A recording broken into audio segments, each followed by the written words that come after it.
Okay, let's go through section 2.2, homework problem 94, and I'll walk through this one with you in case you got stuck.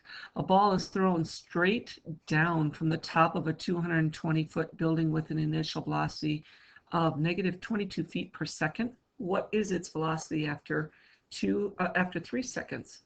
And then what's its velocity after falling 108 feet?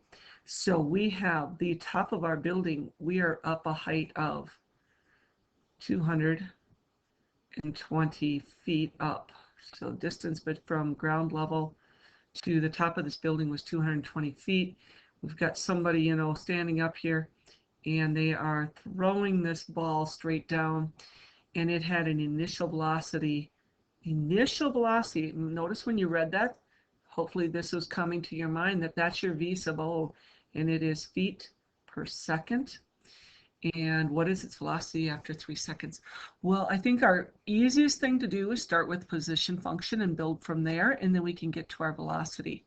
So what I need to have in my mind is what is position function. So negative 16 t squared plus initial velocity times the amount of time that's happening. So there's a t plus the initial position. How far up did we start? Or, yeah, that's fine, how far up we started. So for us, in this particular situation, we'd have our negative 16 because that is a fixed amount. That is the effects of gravity. And since we're working in feet per second, it's appropriate to use the negative 16 rather than a 9.8. Plus initial velocity. For that one, we're going to pop in the initial velocity that we read, negative 22, so minus 22, and then t, so negative 22 times the amount of time, plus the initial position, and that is a little bit, doesn't come right out and say that it's initial position, but if you're standing on the top of a 220-foot building, that's where you're starting then. Okay, so we've got our position function built. At any particular time, I can tell you the height of that function, of that object, whatever it was we were throwing a ball. Now, let's go and grab the velocity. Remember, velocity is the first derivative of our position function.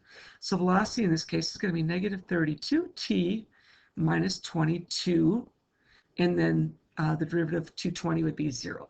So here's our velocity function, and that was a good one to hang on to too. So I'm going to just box that one so I can find it. What is the velocity after 3 seconds? Well, that is not going to be too hard to find.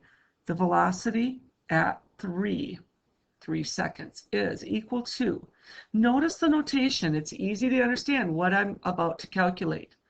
Negative 32 times 3 was our amount of time, minus 22, and then you can get a number on that. I'll let you find that. Next, what is its velocity after falling 108 feet? Okay, so this thing is falling down, and it's falling after falling 108 feet. Well, its position at that point would be what? Well, it fell 108 feet, so if I took 220 and subtracted 108, that would tell me its position is 112. So from here to here is 108. From here to here is 112 feet. So its actual position is 112 feet from ground level. How long, what's its velocity at that? What I need to know is how long has it been falling, right? So I'm going to go into that position function and let the position function equal 112 feet, and that will give me the amount of time it took to get there. So 112 is my position. Make that equal to negative 16t squared minus 22t plus 220. And solve for this. Let's just subtract 112. And that will give me 0 equals negative 16t squared minus 22t plus 108. Add them upwards, and I think we'll find that gets us back to 220. So Still don't have the answer though, do we? I think I'd probably go into a quadratic formula at this point. So quadratic formula, do that to grab your time, and then take that time into the velocity function, and that should get you home free.